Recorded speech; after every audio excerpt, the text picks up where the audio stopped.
નમસ્કાર મિત્રો, આજે આપણે ધ સિમ્પલ પ્રેઝન્ટ ટેન્સ સાદો વર્તમાનકાળ ભણીશું. સાદા વર્તમાનકાળ એટલે કે અંગ્રેજી ભાષા કોઈ પણ ભાષાનો આ મૂળભૂત કાળ છે, સૌથી વધુ વપરાતો કાળ છે. સાદા વર્તમાનકાળની અંદર એટલે કે આપણે જ્યારે કોઈ પણ કાળ શીખીએ છીએ ત્યારે ત્રણ બાબતો સૌથી વધુ જરૂરી છે. કોઈ પણ કાળ છે એનો યુઝ એટલે કે જે તે કાળનો ઉપયોગ શું છે. બીજી વસ્તુ છે ફોર્મ અથવા તો આપણે એને સ્ટ્રક્ચર કહીશું. એટલે કોઈ પણ કાળનું સ્ટ્રક્ચર શું છે. અને ત્રીજી જે વસ્તુ છે આઈડેન્ટિટી.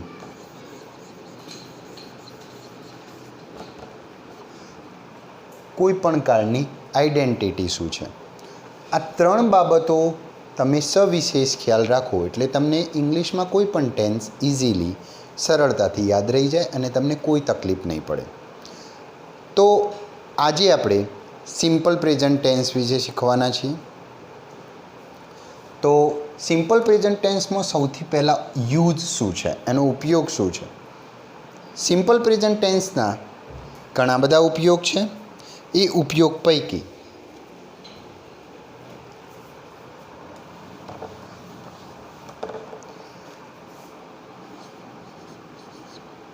સૌથી પહેલાં જે ઉપયોગ છે એ ડેઇલી એક્ટિવિટીનો છે.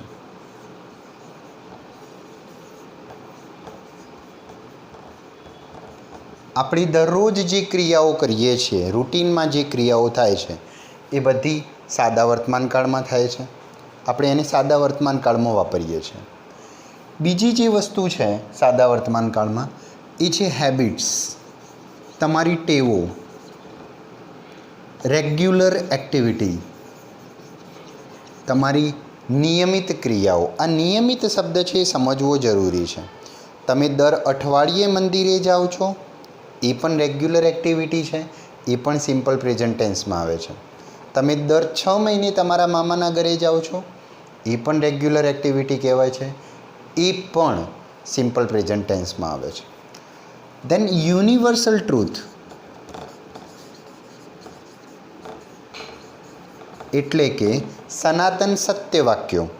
બધા જ સનાતન સત્ય વાક્યો છે એ બધા સાદા વર્તમાનકાળમાં આવે છે અને એના માટે કોઈ આઈડેન્ટિટી એટલે કે ઓળખાણની જરૂર પણ પડતી નથી. સૂર્ય પૂર્વમાં ઉગે છે, પશ્ચિમમાં આથમે છે. Sun rises in the east, the sun sets in the west. પૃથ્વી ગોળ છે, પૃથ્વી સૂર્યની આસપાસ ફરે છે. આ બધા જ યુનિવર્સલ ટ્રુથ છે. એના સિવાય છે કેટલાક સાયન્ટિફિક એન્ડ મેથેમેટિકલ,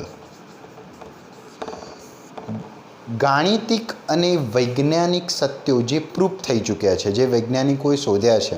દાખલા તરીકે આપણે એક વિજ્ઞાનના સિદ્ધાંતનું ઉદાહરણ લઈએ તો એ છે વૈજ્ઞાનિક સિદ્ધાંત ન્યૂટનનો ગતિનો ત્રીજો નિયમ. આઘાત પ્રત્યાઘાત બળ સરખા પરંતુ વિરુદ્ધ દિશામાં હોય છે. આ પ્રૂફ થઈ ચૂક્યું છે. Action and reaction are equal but in opposite sides. તો એ સનાતન સત્ય એ સાદા વર્તમાનકાળની અંદર વપરાય છે. તો આ બધા જ જે છે એ સાદા વર્તમાનકાળને યુઝ છે. એ સિવાય પણ તમે ક્રિકેટ મેચની કોમેન્ટ્રી અથવા કોઈ પણ મેચની કોમેન્ટ્રી જોતા હશો. આ જે કોમેન્ટ્રી છે એ હંમેશા સિમ્પલ પ્રેઝન્ટ ટેન્સમાં, ભલે એ ક્રિયા લાઈવ ચાલતી હોય બટ એ સાદા વર્તમાનકાળમાં જ વપરાય છે. તો આ સિમ્પલ પ્રેઝન્ટ ટેન્સના યુઝીસ છે.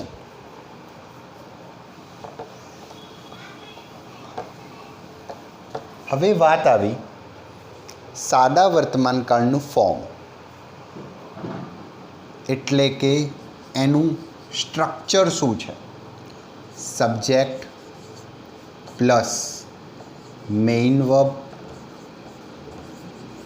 પ્લસ ઓબ્જેક્ટ પ્લસ અધર વર્ડ્સ. સબ્જેક્ટ એટલે કે કર્તા, મેઇન વર્બ એટલે કે મુખ્ય ક્રિયાપદ, ઓબ્જેક્ટ એટલે કર્મ અને અન્ય શબ્દો. આ એની એફર્મેટિવ એટલે કે હકારાત્મક વાક્ય રચના છે. તમારે સાદો વર્તમાન કાળ અહીંયાથી ઓળખવાનું છે, ખાસ કરીને મેઇન વર્બથી. આપણે જે ક્રિયાઓ કરીએ છીએ, પ્લે એટલે રમવું, સ્ટડી એટલે અભ્યાસ કરવો, ટીચ એટલે ભણાવવું, રાઇટ એટલે લખવું, રીડ એટલે વાંચવું, આ બધા જ ક્રિયાપદો અહીંયા વપરાય છે. પણ એમાં એક બાબત ધ્યાનમાં રાખવાની છે. આપણે પ્રોનાઉન્સ ભણીએ છીએ, નામ. સબ્જેક્ટમાં મોટા ભાગે કાં તો નાઉન વપરાય છે કાં તો પ્રોનાઉન વપરાય છે.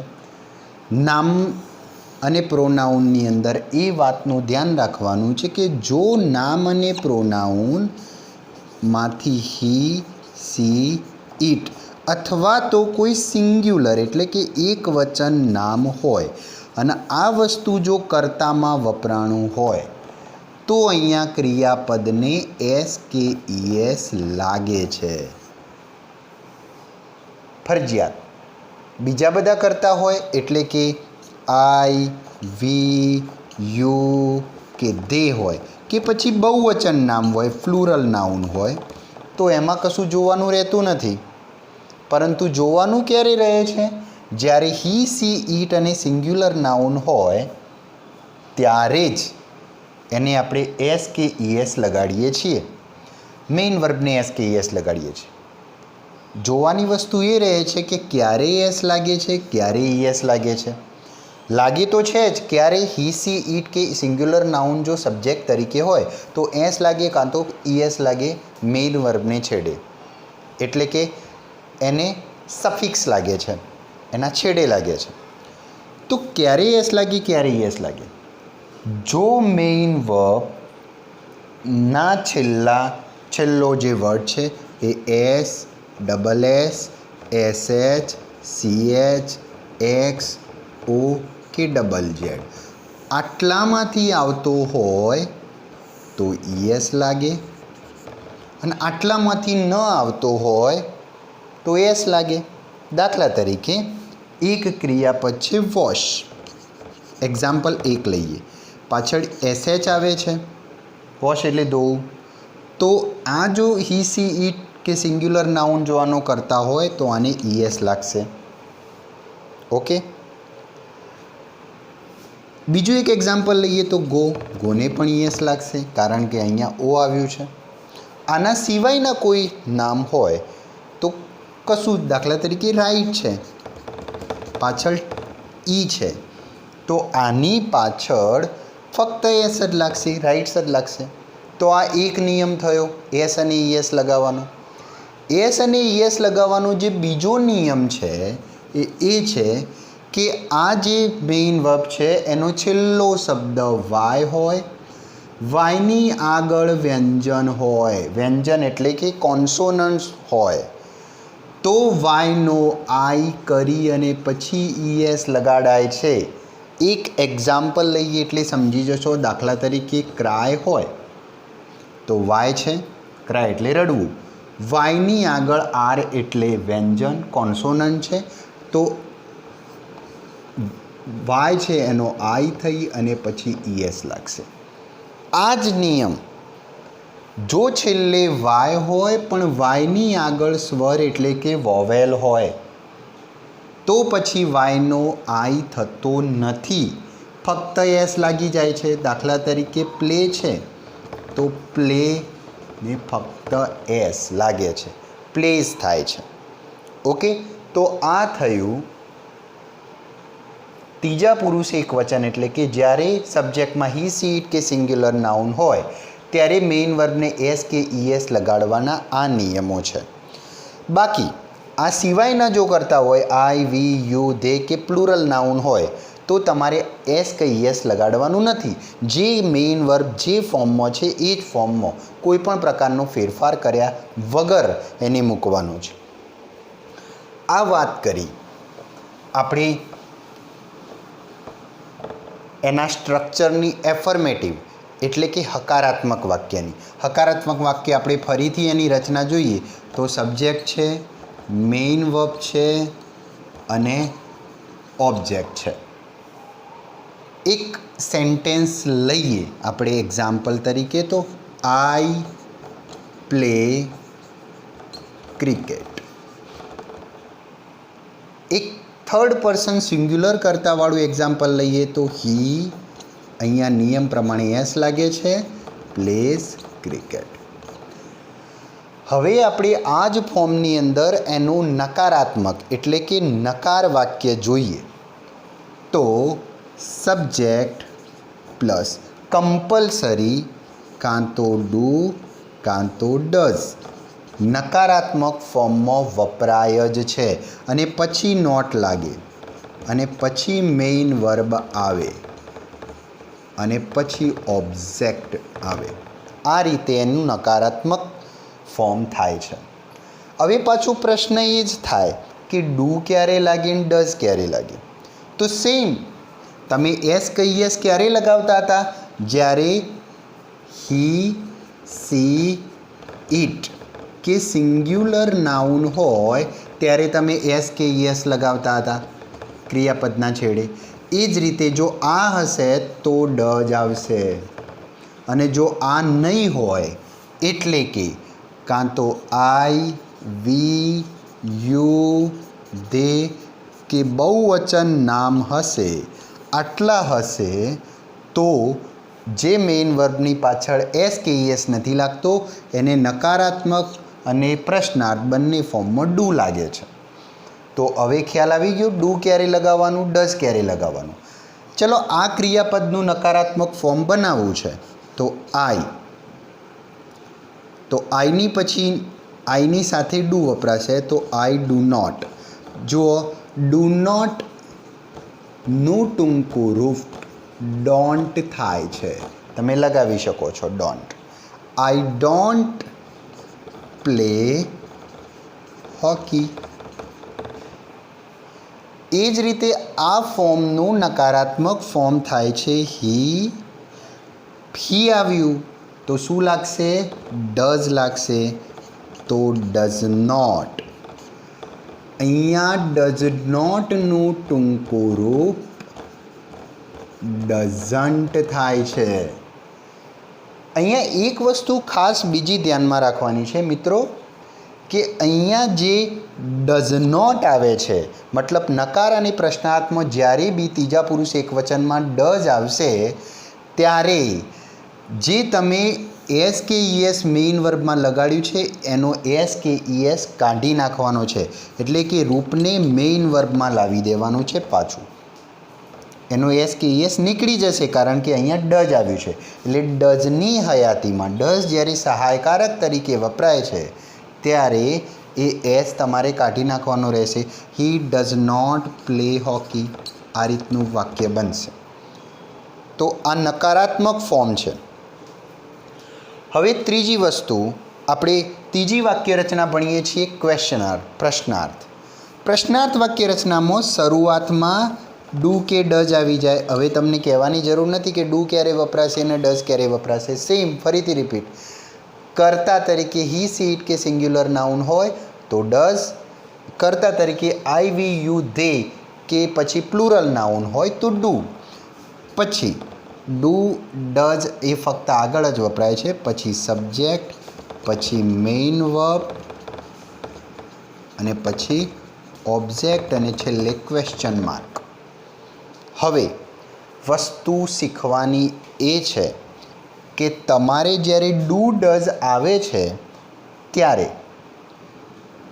આનું આપણે પ્રશ્નાર્થ કરીએ તો ડુ યુ પ્લે ક્રિકેટ. આ રીતે થાય. Does he play cricket. અહીંયા ડઝ આવ્યું એટલે તમે અહીંયા હી છે છતાં પણ એસ લગાવતા નથી. આ બાબત ખાસ ધ્યાનમાં રાખવાની છે. તો આ થયું એનું ફોર્મ. આ પ્રકારે એના સ્ટ્રક્ચર્સ વપરાય છે. હવે જે ત્રણ બાબતોની વાત કરેલી એની અંતિમ બાબત છે આઈડેન્ટિટી. તમે વર્તમાનકાળને સરળતાથી ઓળખી તો શકો જ છો છતાં પણ એટલે કે ક્રિયાપદથી હકારાત્મક વાક્ય હોય તો મેઇન વર્બ હશે. નકારાત્મક વાક્ય હોય તો ડુ નોટ કે ડઝ નોટ વપરાયું છે. પ્રશ્નાર્થ છે તો શરૂઆત ડુ કે ડઝથી થતી હશે. એ સિવાય પણ જો સાદા વર્તમાનકાળનું વાક્ય હોય અને એની ઓળખાણ બતાવવી હોય તો એની ઓળખાણ આઈડેન્ટિટીમાં કેટલાક એડવર્બ્સ છે, કેટલાક ક્રિયા વિશેષણો છે જે ક્રિયામાં વધુતા બતાવે છે. જેમ આપણે નામના અર્થમાં વધારો વિશેષણ એડજેક્ટિવ કરે છે, એમ ક્રિયાપદના અર્થમાં વધારો ક્રિયા વિશેષણ એટલે કે એડવર્બ કરે છે.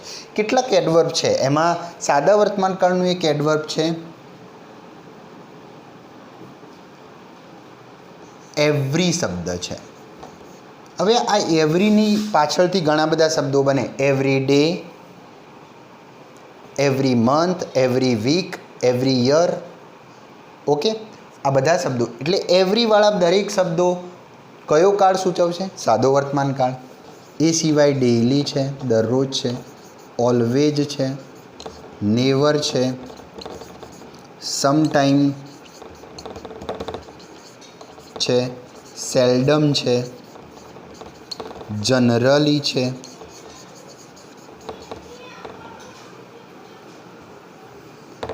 અને બીજા ઘણા બધા શબ્દો છે.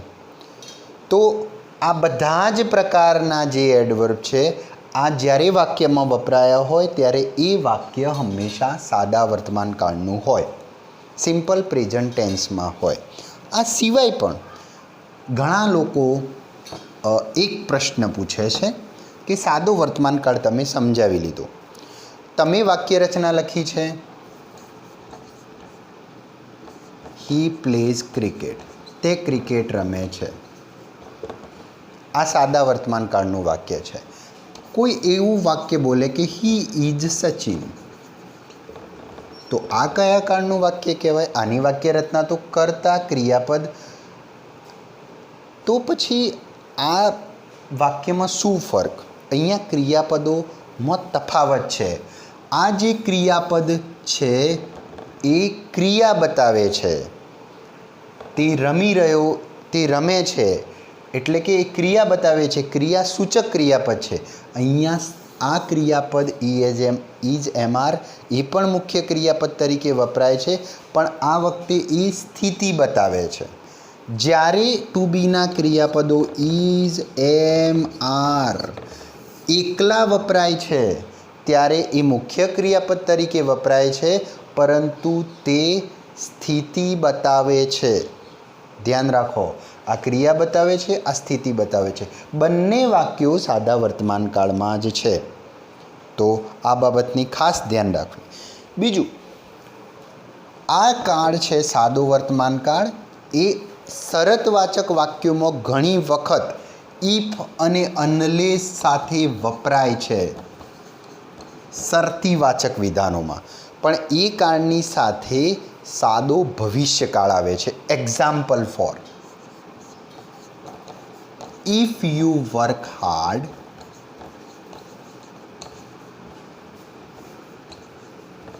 You will pass in exam. શરતીવાચક વિધાન છે, બે વાક્યોનું બનેલું જો તો વાળું વિધાન છે.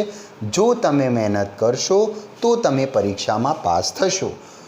ઇફ સાથે હંમેશા, ઇફ અને અનલેસ સાથે હંમેશા સાદો વર્તમાન કાળ આવે છે, વર્ક ક્રિયાપદ છે, અને એના પછીનું જે બીજું વાક્ય હોય છે એ હંમેશા સાદા ભવિષ્યકાળમાં આવે છે.